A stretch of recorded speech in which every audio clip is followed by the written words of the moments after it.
Going on to M mode and its role in echocardiography. Now, with the advent of color Doppler, the role has decreased to major extent, and especially when you have only grayscale, still there is a role. And let us go on to first interpretation of M mode. Now, M mode, how do you get? You have to get a 2D picture, a normal grayscale echo picture, and then press the M mode button. So a line will come and you have to move the line in such a way and into such a place which is the area of interest. For example, you can see this line, this is going this way. Now, once the line is going this way, this area which is coming in the view is the right ventricular outflow region. So, right ventricle area is coming here. Then we have this interventricular septum. So, after that we have the cavity of the left ventricle, and in that we have the this valve, mitral valve. This is the anterior leaflet, this is the posterior leaflet, and then we go onto the posterior wall of the left ventricle, and then there is this pericardium. Now all these areas will be included because the line is passing through these areas. So let us go on to this. On top we have this area which is the wall of the right ventricle. Then we have this cavity of the right ventricle.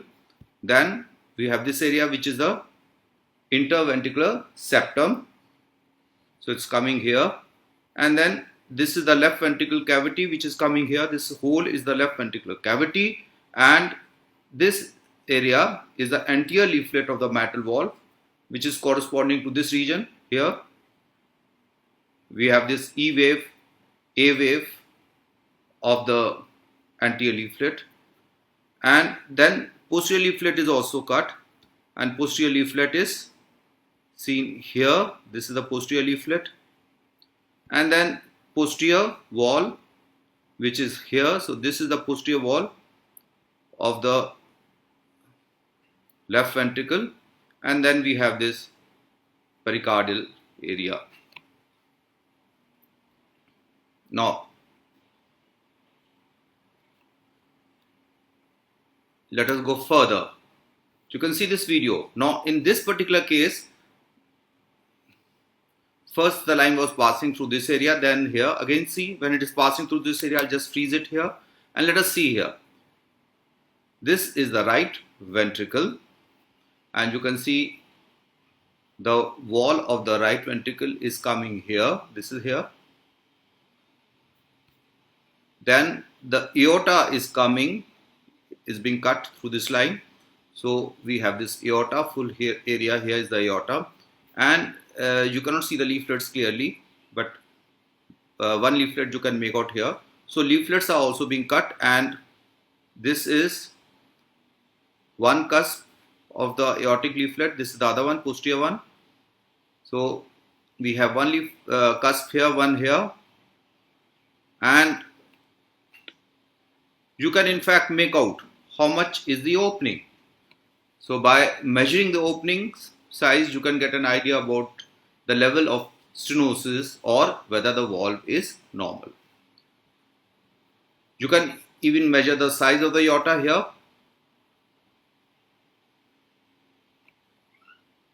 Now we go further here. Now here again I just freeze. Now the M mode line is passing through a different area. It is including the right ventricle as well right now. The interventricular septum is being included here right now. Then we have the cavity of the left ventricle and the anterior and the posterior leaflet of the mitral valve with the pericardium here. Let us see this picture. This area again here. This is that area of the right ventricle. Then we have this interventricular septum. Then we have this cavity which is here. This is the left ventricular cavity. And then we have this anterior leaflet which is here, the E wave, A wave, and then the posterior leaflet. Here, this is the posterior leaflet, you can make out here, the two waves. And the posterior leaflet is moving in a direction opposite to the anterior leaflet. Anterior leaflet will move here, posterior leaflet will move here. So they move in the opposite direction, and then during systole, you can make out the two leaflets, the anterior and the posterior leaflet, they come together and the valve closes. Okay. Now, M mode is single dimension. It measures only along one dimension, unlike the 2D picture which can tell you information along two dimensions. Now, since it is a single dimensional picture, it has a better temporal resolution. And as a result of a better temporal resolution, it will pick up faster moving structures quite well. I'll tell you what does it mean. Now if you see to this picture, the valve is opening, this is the mitral valve, which is opening and closing. Fine. Now when it is moving fast, you cannot make out the various steps. Let us see here. Again, we see that the valve is closed right now. Again, when it is moving fast, we are not able to make out the steps of opening and closing. But when we reduce the frame rate, we can make out. Now the valve has opened. This is an early diastole. Now it comes. Now early diastole has finished. It has closed but not completely. Then comes the atrial contraction, the late diastole. It again opens and then finally it closes at the end of diastole. Now these steps you could make out with a lower frame rate. But with M mode, you can make out the steps. For example, I can make out E wave, which corresponds to early diastole, and then after atrial contraction, the A wave comes, we could make out here, and then we could make out when the two leaflets they come together at the end of diastole, when the systole starts, so the valve closes. And by higher temporal resolution, we mean that you can make out so many frames in one place. You could make out, this is once opening, this is the other opening of the same valve, then again it opens, and in between it is closing. So you could make out so many steps in one single image, single frame you could make out. So you could make out that it has a high temporal resolution, and then the other thing is minor flickers, like it is moving up, down. These minor movements and all that can be picked up. For example, here during systole you could make out that in diastole it will move up, and in systole the septum will move down. So here it is moving up, here it is moving down, corresponding to systole. Here you could make out the line systole, and it is moving down. Here you could make out. So these steps you could make out. Again, here you could make out this E wave, A wave, and then you could make out the posterior leaflet. So clearly it is moving in the opposite direction, and then the two leaflets they come close to each other during systole, which can be very clearly seen out here. One of the problems with M mode is that the line can be moved along a certain axis. For example, you can move the line from here to here, but angulation of the line, for example, when I am measuring this area, like I want to measure this area, for example, this is the interventricular septum. So in order to measure the thickness properly, the line should cut at an axis which is perpendicular. Now this may not always be possible until unless you have a angular M mode in the machine in which you can rotate. Most of the machines don't have angular M mode, so that may be the limitation. For example, you can get only along this axis, fine, but that problem is there only when you want to get accurate thickness of this area and this area, for example, but the rest of the things can be easily made out, so not a major problem. Now box like opening, as I showed you in that picture, that the line is passing through the aorta and the aortic valve, and you can make out the box like opening, which may not always be seen, but yes, you can see it more commonly when the valve is abnormal. But right now, of course, it is normal, it is thin, the leaflets are thin here, and you can even measure this. But again, remember, right now it is cutting properly. This is the axis of the aortic lumen and it is almost perpendicular to it, so you could rely on this measurement. But if it was going like this, the line was going like this, then the measurement wouldn't have been accurate. Now see this picture. In this picture, if you see E wave and A wave, you could make out. Just go back to this picture here, and you could make out E wave is coming down fast. So the slope is high. It is of good amount. But if you see to this picture, you could see that E wave is coming down slowly, which means it is more flat, and that means that the slope is reduced. A reduction of the slope, which means this, whenever it is more flattened, you can measure it from here to here and you can get the measurement and you can make out whether the slope is normal or abnormal. And when the slope is reduced, it points to the possibility of mitral stenosis. Now here you could make out that number one, the slope is reduced, E wave and then A wave you could make out.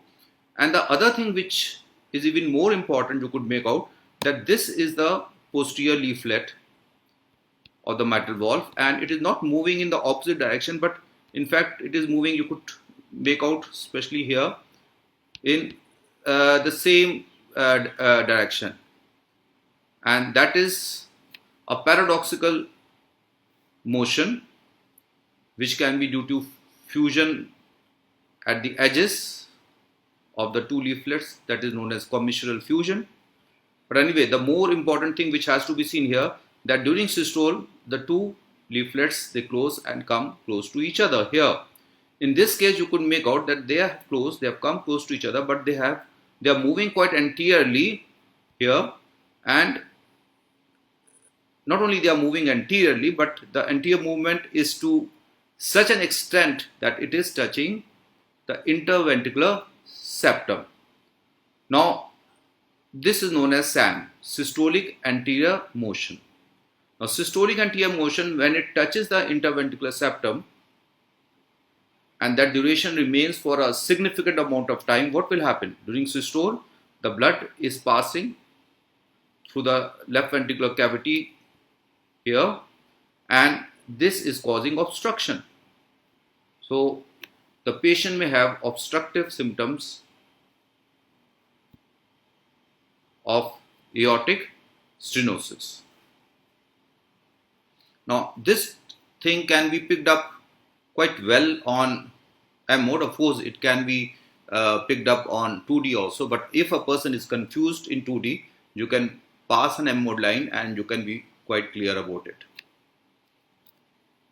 Now again see here, the line is passing through the lumen of the right ventricle, then interventricular septum, then the left ventricular cavity. This is the anterior leaflet of the mitral valve, and you can make a hockey stick appearance. Bowing is seen here. Now let us see here. You could make out the same, that this is a case of mitral stenosis as the slope is very flat. the flattening of slope of E wave is there, and you can measure it and you can get an idea that the slope is reduced. And in 2D also you could make out that there is a hockey stick appearance of the anterior leaflet. Let us see to this posterior leaflet. Posterior leaflet, again you can make out it is moving anteriorly. Here it is not moving in the opposite direction, it is moving anteriorly, and that is because of the fusion at the edges, that is the commissural fusion. And you could make out it's going here. In fact, it is appearing to be going into this space beneath this anterior leaflet here. You could make out. Of course, during systole, it comes close to each other, closes, but they are not moving anteriorly as in the previous picture which I showed you. There was SAM, but nothing like SAM here. And here you could make out normal slope, which is quite steep here. And see here, the slope is reduced, flattened. And there's a paradoxical motion of the posterior leaflet. It should be moving in the opposite direction. It is moving in the same direction as the anterior leaflet of the mitral valve.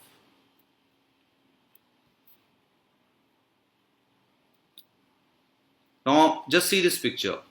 The line is cutting.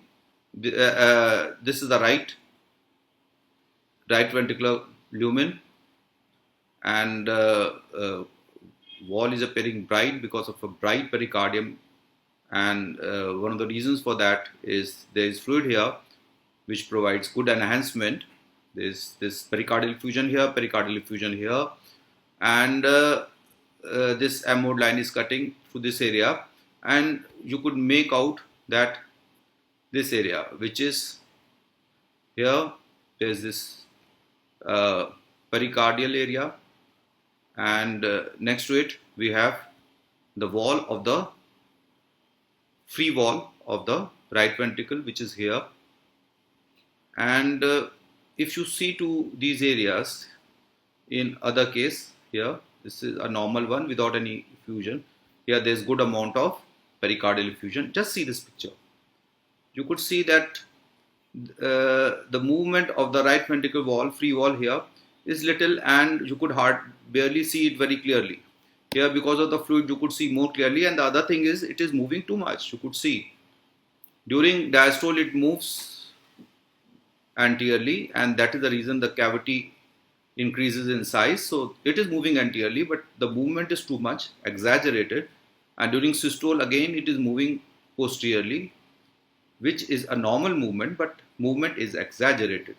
Compare it to this area, you could barely see the movement of the right ventricular free wall, not that clear at all. This is the interventricular septum, which you can see here, and in this case you could see this here, and this is the mitral valve with E wave and A wave. Now let us see the video of the exaggerated wall motion. Now here you could see the right ventricle free wall along with the pericardium attached to it. There is one layer of pericardium here, and we have fluid in between the two pericardial effusion. So one layer which is here, that is a visceral layer, and along with this cavity, now see here, the movement of this area is too much.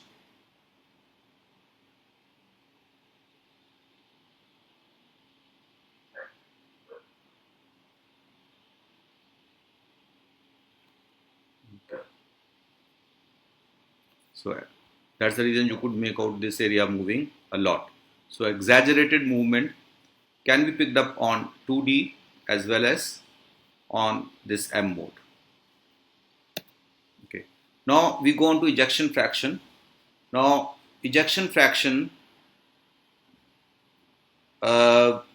is most of the times made out by an experienced person with the eyeball technique, where you can make out the volume, rough volume of the left ventricle when it is maximum, and that is towards the end of diastole,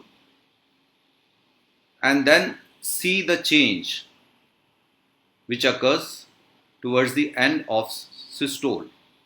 So a difference between the volume between diastole and systole divided by the volume during diastole as a percentage. I think that formula you can get everywhere, and the machines also have. That helps you to calculate the ejection fraction. So for calculation of the ejection fraction, you have to pass an M mode line which cuts the septum and the left ventricle cavity in the mid part, just distal to the valvular area. So the valve is here, and just distal to that it is cutting, and then you can make out here, you can see this interventricular septum. During systole it is moving into the cavity here, and this is the diastole area. So measure this area, and there are other things also which have to be measured, and that is how you calculate the ejection fraction.